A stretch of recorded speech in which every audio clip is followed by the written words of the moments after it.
This is E-Man Booze. Boy, is it cold out there today. And I'll tell you, there ain't but one way to take care of a cold day is by warming up with some whiskey.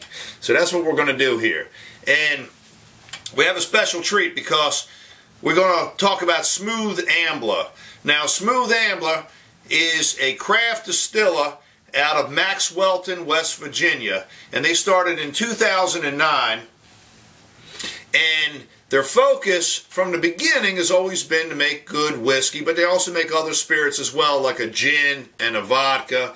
They used to make a white dog, but they're working on whiskeys, and it takes many years. It takes at least 5-6 years before you can put a mature whiskey in a bottle.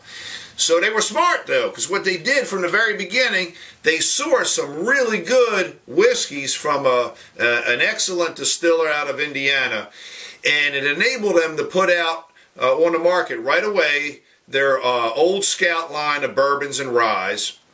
And then they did put out this limited bottling here. This is called Very Old Scout, and this is one of them one and dones, but it's a 14-year-old bourbon. It's got some 17 and 19-year-old bourbons in it as well inside the bottle, but the youngest being 14 years.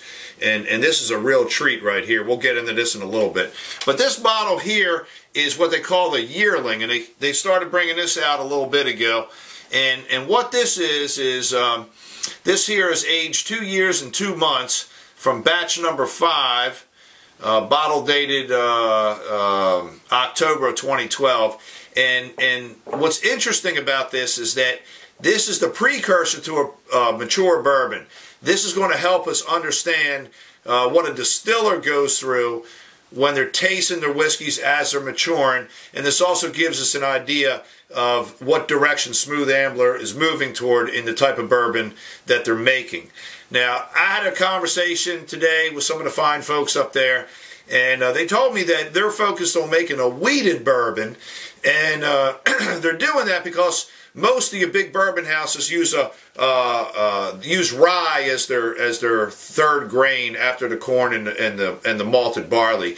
But these guys here want to do a wheated bourbon because they like the expressions that the wheat can put out for you, and so they're focused on that. Now, with that said, let's give these a smell and see where they're at right now. This is the Yearling in here, and let's take a look here because, as you can see, the Yearling's a lot lighter in color than the Very Old Scout, and that's because bourbon picks up its color from the char inside the barrel.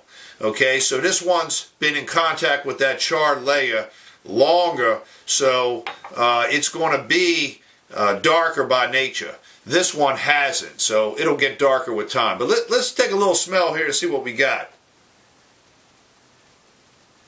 This is interesting. And, you know, it's not every day that we get to try stuff like this. So, for me, I'm not quite sure I know what I'm smelling. But I do pick up some, like, caramel notes. I pick up a little bit of a banana note. I pick up some of the resinous notes that bourbon often puts out. Kind of like a solventy type of thing. Not in a bad way, though. Definitely got some of the sweet tones. Let's give it a little taste.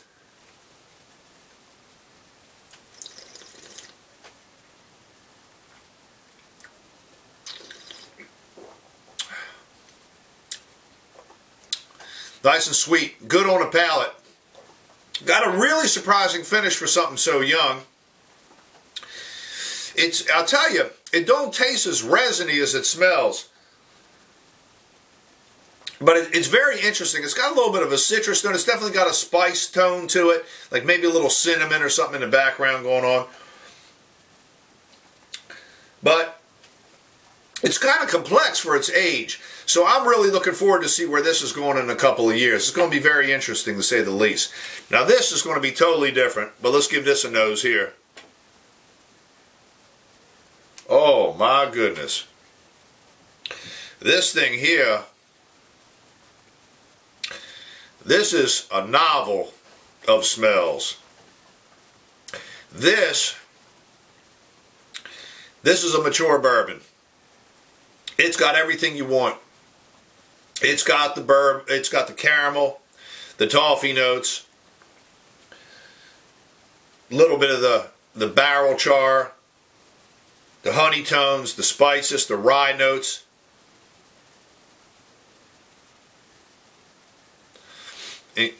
Really smooth, really smooth.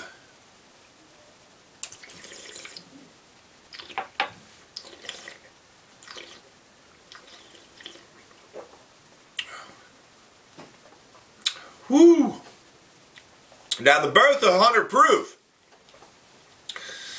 This one's a lot more balanced, obviously. It's had time to pick up all the nuances from the barrels over the years. And the blend, whoever blended this did an excellent job. I can't wait to come back to do the follow-up in a little bit to see what else we pick up from it after it's been airing out a little bit more. But this is one of those ones you just want to sit down with, take your time with it, enjoy it. If you can get a hold of it, and if you see it, buy it, because remember, it's a one and done. I think I paid about $70 for this bottle, maybe 80, something like that. Well worth it. I'd pay $100 for a bottle of whiskey this nice. This is phenomenal. This little guy here is about 29, 28 bucks, 30 bucks, somewhere around there. And this is really good for seeing what direction Smooth Ambler is moving in. And so I recommend the distillery. They do make dynamite gin and vodka, by the way, and I think I said that before, but I'm old, so I can't remember everything I said. But on that note, this is E-Man Booze. Please check me out on YouTube. Got a couple other reviews out there. Please feel free to shoot me some comments. Somehow I just got on Facebook and Twitter. I don't know how to use it, but I'm on there, so if you want to send me something, I'll eventually get to it and figure it out. And on that note, bye, you all!